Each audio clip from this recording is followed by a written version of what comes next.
Greetings, we back with another video. Today is April 4th, 2023. And in this video, we're gonna go over and review this Masters of the Universe evillyn. I guess it's overpowered evillyn. And you should be getting your shipments now. If you pre-order this thing, or if you order it, I think it's still up for order on Mattel Creations.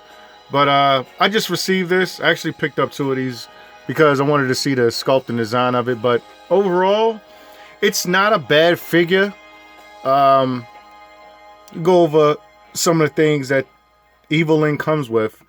Yeah. As far as accessories, it comes in this little box. Okay, so you get this little box in here of separate hands. You get some power effects and everything. And yeah, they came out pretty good. I think she has the gripping hands, she has the fist hands, and she has the splayed hands. These effects, you can actually put it over her hands itself to make it, you know, it has like these little grooves in there. I don't know if you can see them. But yeah, you can just slide them on her hand as so, and she can hold the, you know, she can grip it. The box art actually came off pretty good, so I want to show you the box art real quick because I think this box art is fantastic. Whoever did the painting illustration of this actually is pretty decent. Like, you know what I mean, what you're getting in this overall, like the box art itself, I'm always a fan of the box art. You know, if you give us a character or a figure that actually has cool box art, regardless if it doesn't have a window display, it does not have a window display. So when you open this thing, you're gonna actually see more illustration of the series, of the Netflix series of Master of the Universe. So taking a look at the box art in here, let me show you what it looks like. You get evillyn, you know what I'm saying, displayed like that. It actually looks pretty good. This is, and then if you flip it over, you actually get the throne room. You know what I'm saying? And the throne room is pretty sick. Like this display, it's actually made of good cardboard too. I'm surprised that Mattel went all out on this figure. It's a $40 figure. I think it was $33, $40 to ship. But yeah, I think they did a good job with this. You know what I'm saying? I'm not really a big fan of the actual cartoon. A lot of other people have a lot of controversy around it. But overall, the animation was good. It was done by a good studio. And the designers of the actual characters and stuff, I think they did a good job. Even though it didn't, like, you know, a lot of people wasn't a fan of the actual, you know, show. Some people were, you know. I actually watched it.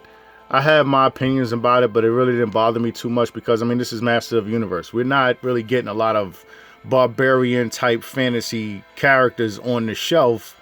And when there's a company, whether it's Mythic Legions or even Storm Collectibles, that do give us some figures that are based on fantasy, I think, you know, I want to support it. You know what I'm saying? But going over her articulation, put that over there to the side. I mean, they designed this pretty well. You know what I'm saying? Let me see if I can get this to focus. Okay, so going over the articulation, you know what I mean? Her legs.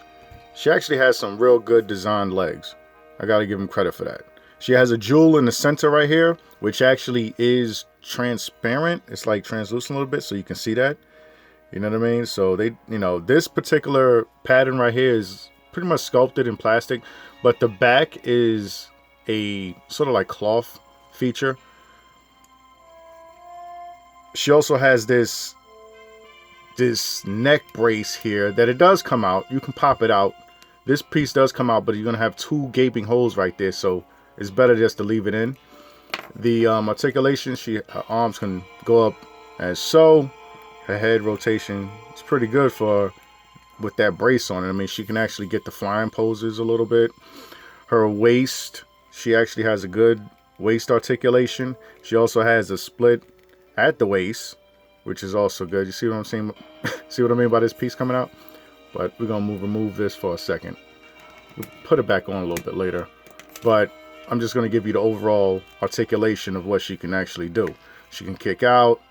You know what I mean? She has the jewel in her foot, just like the cartoon. You know what I'm saying? Big, beefy legs. I mean, this woman is huge. I was surprised that they actually put, I mean, overall, I can see why they didn't want to put this in the store.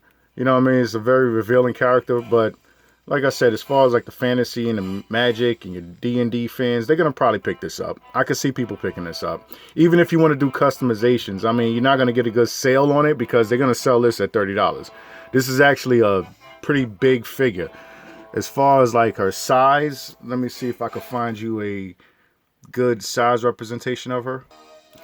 So here's her standing next to She-Ra. This is the only one I can pull out right now. But yeah, she towers over She-Ra. And I'm pretty sure She-Ra is about the same height as Teela, so she towers over her too.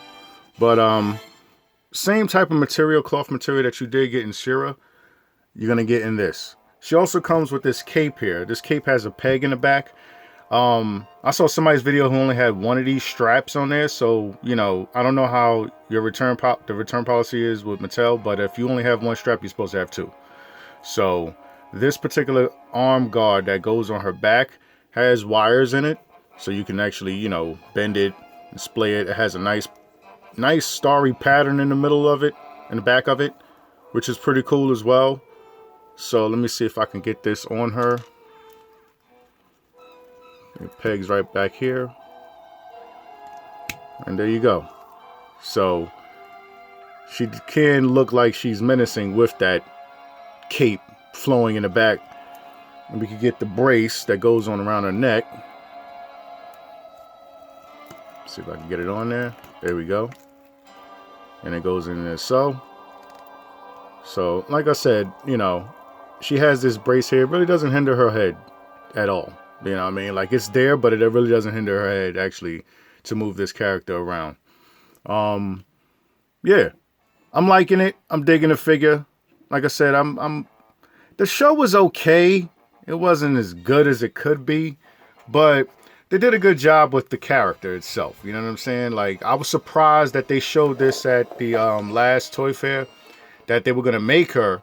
And I think she was supposed to be released around sometime in August or something. She's supposed to come in the summertime, but I got a shipping notification. I think a lot of other people got a shipping notifications that she was coming out soon. So I had originally pre-ordered only one. But then when I saw the box art and everything, I'm thinking to myself, well, you know, I think I may want to get another one. So as soon as I put that order in, they shipped it. And not only did they ship, when I got the notification that they shipped her, they were shipping her early, I went in and pre-ordered another one, and I got, you know, another one on the way. So pretty much I got two of these. But I'm digging this design of evillyn. We have never had this particular design of evillyn. We always had the classic one. I know they're coming out with a season 2. As far as rumors of them ending the line, I can't see that happening. I mean, this is just this toy line is actually really good. It's designed well. You're getting a lot of good characters from the show. That Man-at-Arms, that Target exclusive, I'm definitely going to get that. I'm actually going to need a couple of those, because to have fantasy mixed with technology, that's what He-Man is based off of. Technology and fantasy. You know what I mean? You got your magic too. But what I like about Man-at-Arms is he's coming with that huge gun that looks like something out of Marvel's Cable from X-Force. You know what I'm saying? So I'm definitely going to need to get a couple of those. You know what I'm saying? Right now, they got a lot of they're doing a different planogram in Target. So they're actually going to start bringing more new figures in. Can't wait to, you know, get my hands on those. But overall, as far as evillyn, I think she came out pretty good. I gotta say, I mean, there's no paint defections or nothing. There's no articulated problems, anything. This is a well-designed figure for affordable price. You know, like for $33, they really went all out. Like I said, there's bendy wire in the cape right here. You know what I'm saying? You can get her in those poses. You know what I mean? Like I said, this part right here, that's probably gonna keep coming out if you keep moving her around. But I mean, sitting on your shelf, I think she'll be okay. You know what I'm saying? As far as the rest of your characters, I do have the He-Man Classics line as well. Not the Origins one, but the, you know, from back in the day, the Matty Collector ones. But they did a good job with this figure. Like, you know, I could zoom in and you can actually see the sculpt, the design, and everything. You know what I mean? There's not a lot of Mattel products that I will buy, but I do support the He-Man license. I really don't support the wrestling license, only unless it's Macho Man. But Overall, if you collect WWE action figures, then you know exactly the articulation you're going to get. But they did a good job with her. And that pretty much sums up my review of the Masters of the Universe Netflix exclusive evillyn. If you like this review, rate, comment, and subscribe. Tell me what you think. If you got this figure, tell me what you think. And I'll catch you in another video. Peace.